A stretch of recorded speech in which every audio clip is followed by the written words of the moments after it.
So hey friends, welcome back to our study blog. तो friends, आज बात करेंगे आर के लिए हिंदी के सब्जेक्ट में हम लोग 55+ कैसे स्कोर कर सकते हैं। तो आप लोग लास्ट तक वीडियो में बने रहिएगा। एंड यहाँ पे बात करेंगे स्ट्रेटजी की, सिलेबस की, एंड कैसे हम लोग स्कोर करेंगे उसके बारे में, और मेरे नोट्स क्या हैं, मैं कैसे पढ़ाई करती हूँ हिंदी के लिए। तो इस पर सारी बातें होंगी, तो आप लोग लास्ट तक बने रहिएगा। तो चलिए सबसे पहले सिलेबस को डिकोड कर लेते हैं। सिलेबस जो हम लोग रखते हैं, देखते हैं, जो आयोग की तरफ से सिलेबस आई हुई हैं, उसमें सिलेबस में सिर्फ 6 टॉपिक दिए हुए हैं। बट वो सिर्फ 6 टॉपिक नहीं है। वो 6 टॉपिक को अगर आप डिकोड करेंगे तो वो 6 टॉपिक निकल के 12 टॉपिक आ जाएंगे, या फिर इससे अधिक टॉपिक आ जाएंगे, क्योंकि एक टॉपिक में बहुत सारी चीज़ें दी हुई होती हैं। तो उसको पढ़ना और डिटेल में पढ़ाई करना होता है, क्योंकि जब आयोग ने तो 6 टॉपिक दे दिया है, बट उससे जब क्वेश्चन पुटअप करता है ना, तो वो बहुत ही डिटेल में होता है। इसको आप कैसे जान सकते हैं? सबसे पहले आप PYQ जो होता है उसको डाउनलोड करके देखिएगा, तो आपको समझ में आएगा किस तरह से आयोग क्वेश्चन पुटअप करता है। क्योंकि 2021 वाला पेपर मैंने भी दिया था, मैंने बस ऐसे ही 6 टॉपिक को ऊपर ऊपर से पढ़ लिया था। बट एग्ज़ाम में जब पूछा गया तो उसमें विशेषण विशेष से बहुत क्वेश्चन थे, संज्ञा सर्वनाम के भी ऐसे क्वेश्चन आए थे। बट ऐसे जो है सिर्फ 6 टॉपिक मान के बस इसी को ही ऊपर ऊपर से पढ़ लेंगे अगर आप, तो ये पढ़ाई आधी अधूरी रह जाएगी। तो इसलिए आपको ये वीडियो पूरी लास्ट तक देखनी है, और देखनी है इस 6 टॉपिक में कौन कौन से दिए हुए हैं। चलिए स्टार्ट करते हैं। हिंदी के सिलेबस में सिर्फ 6 टॉपिक ही हैं, तो ये सोचकर तो बहुत ज़्यादा खुशी होती है। बट मैंने जैसे बताया ना, इसको डिकोड अगर करते हैं तो इसमें बहुत सब टॉपिक निकल के आते हैं, तो वही सब है। तो इसमें पहला टॉपिक है विलोम, एंड दूसरा टॉपिक है वाक्य एवं वर्तनी शुद्धि। ये भी काफ़ी बड़ा चैप्टर है, और विलोम वाला सारे चैप्टर बड़े बड़े ही हैं, और सारे से 10-10 क्वेश्चन आने हैं। अनेक शब्दों के लिए एक शब्द, ये तीसरा टॉपिक है। चौथे टॉपिक में तद्भव तत्सम है, और पांचवा जो है विशेषण और विशेष्य है। छठा जो है पर्यायवाची शब्द है। तो इन सब में सारे चैप्टर जो हैं काफ़ी बड़े बड़े चैप्टर हैं, तो बहुत अच्छे से पढ़ाई करनी पड़ेगी। रेगुलर इसको अगर 2 घंटे, हम लोग 1 घंटे अगर डेली देते हैं तो ईजिली हम लोग इसको कवर कर लेंगे सारे टॉपिक को। सो फ्रेंड्स, आप सब ने देख लिया होगा कि ये 6 टॉपिक कौन कौन से हैं जिसमें हमको पढ़ाई करनी है। तो सबसे पहला टॉपिक हम लोग स्टार्ट करते हैं, वाक्य एवं वर्तनी अशुद्धि जो है, इसमें देखते हैं। तो चलिए अपने बुक से देखते हैं। ऐसे तो आपको नहीं समझ में आएगी अगर मैं ऐसे बताऊंगी, तो अगर आप बुक से देखेंगे, समझेंगे, तो आई होप आपको समझ में आए। तो चलिए बुक से देखते हैं, क्योंकि मैं बुक से ही पढ़ती हूँ, मैंने कोई नोट्स नहीं बनाए हैं। और मैं ऐसे नोट्स हिंदी के लिए नोट्स होता है, छोटा सा क्रिप्स नोट बना लो, बट मैं प्रेफर नहीं करती बनाना। मैं अक्सर बुक से ही पढ़ाई करती हूँ, क्योंकि मैं अगर नोट्स बनाती हूँ तो बना के वो नोट्स पता नहीं कहाँ अलमारी में से पड़ा रहता है, फिर पता नहीं उससे पढ़ाई भी नहीं हो पाती। क्योंकि मैंने बहुत सारे नोट्स बना के रखे हुए हैं, और अक्सर मुझे पढ़ाई करनी है तो मैं बुक से ही करती हूँ। तो चलिए स्टार्ट करते हैं। सबसे पहले अशुद्धि वाला, इसमें मैं आपको दिखाते हुए, ये तो सिर्फ 2 शब्द लिखा हुआ है, वाक्य एवं वर्तनी अशुद्धि। इसमें देखते हैं कितने प्रकार की अशुद्धियाँ हैं जब आप इसको डिकोड करते हैं। तो चलिए स्टार्ट करते हैं।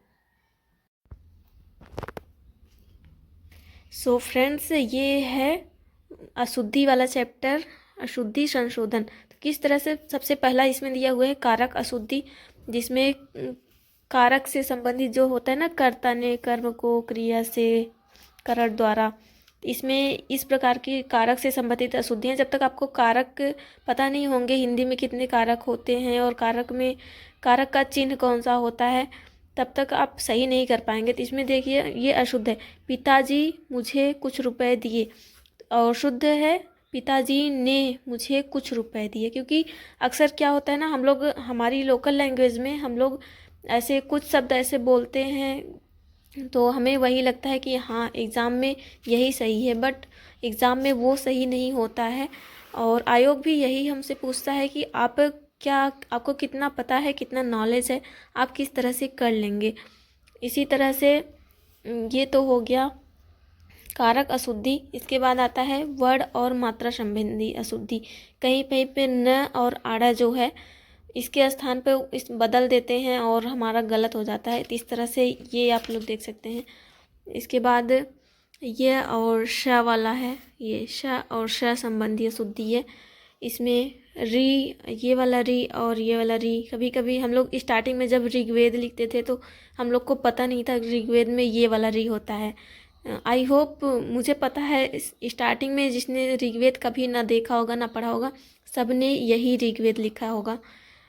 और ऐसे ही ये और ए, इसमें अशुद्धियाँ होती हैं।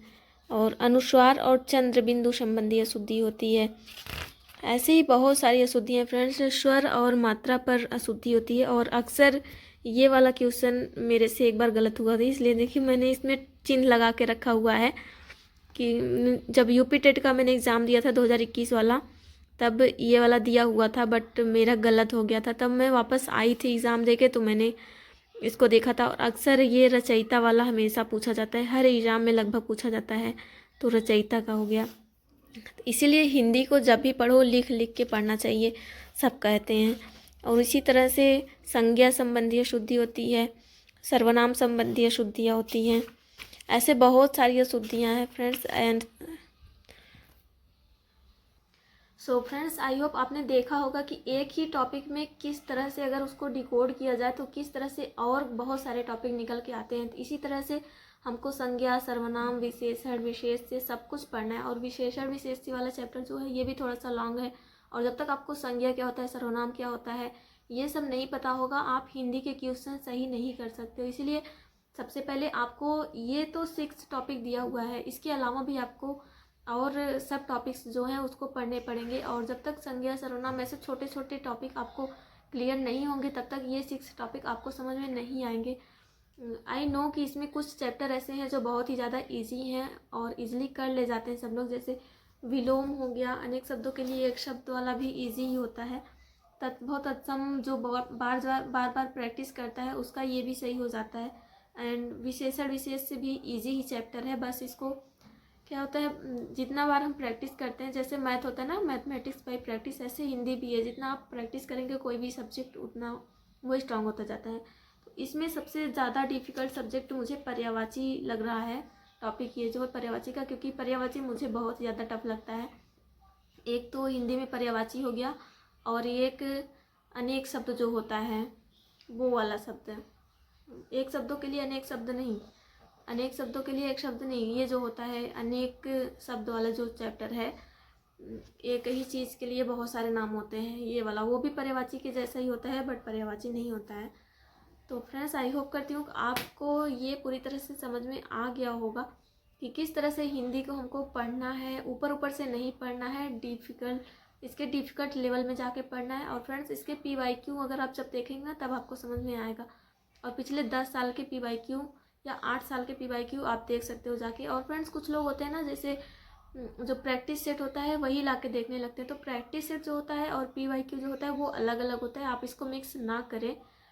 क्योंकि PYQ जो होता है वो आयोग द्वारा बनाया गया प्रश्न होता है, और प्रैक्टिस सेट जो होता है वो कोई भी ऐसे कोचिंग संस्थान या फिर कोई भी बना देता है हम लोगों को प्रैक्टिस करने के लिए। तो अगर आपको इसका पैटर्न जानना है, किस तरह से क्वेश्चन में पूछता है, कहाँ कहाँ से उठाता है, तो आपको PYQ देखना पड़ेगा, ना कि प्रैक्टिस सेट। पहले आप PYQ देख लीजिए, फिर अपना सारे चैप्टर को कवर कीजिए, उसके बाद प्रैक्टिस कीजिए, तो आपके लिए बेस्ट होगा। तो फ्रेंड्स, आई होप करती हूँ आपको ये वीडियो पसंद आया होगा। फ्रेंड्स, आप लोग वीडियो तो देख लेते हो बट लाइक और सब्सक्राइब नहीं करते हो, तो प्लीज़ वीडियो को लाइक सब्सक्राइब भी कर दिया करिए। एंड आप लोग मुझसे जुड़े हैं तो मैं आपको वहाँ तक ज़रूर ले जाऊँगी जहाँ तक आप लोग जाना चाहते हैं। एंड मैं भी स्ट्रगल कर रही हूँ, तो आप भी उसी में मेरे साथ जुड़ सकते हैं और अपनी जो भी क्वेरी है मुझसे शेयर कर सकते हैं। मैं पूरा कोशिश करूँगी कि मैं उसका निदान कर पाऊँ। एंड कुछ भी होता है, जैसे आप लोग एक ऐसे प्लेटफॉर्म पे जुड़े हुए हैं जहाँ से आपको सही नॉलेज दी जाए तो आपके लिए बेहतर होता है। आप लोग बिल्कुल सही जगह पे जुड़े हुए हैं, क्योंकि अगर कोई आपसे अपनी लाइफ स्ट्रगल शेयर कर रहा है तो आपसे झूठी स्ट्रगल नहीं शेयर करेगा। जो उसके लाइफ में हो रहा है वही सब कुछ शेयर किया जाता है। तो आप लोग लास्ट तक बने थे, इसलिए आपको बहुत बहुत धन्यवाद। और वीडियो को लाइक ज़रूर कर दीजिए। फ्रेंड्स, मिलेंगे आपसे नेक्स्ट वीडियो में, तब तक अपनी पढ़ाई को अच्छे से करते रहिए। और होप करती हूँ आपको ये वीडियो पसंद आया होगा और थोड़ी सी हेल्प मिली होगी कि किस तरह से हम अपनी गलतियों को सुधार कर सकते हैं और किस तरह से अपनी जो अपनी पढ़ाई है उसको और थोड़ी सी ऊंचाई पे ले जा सकते हैं।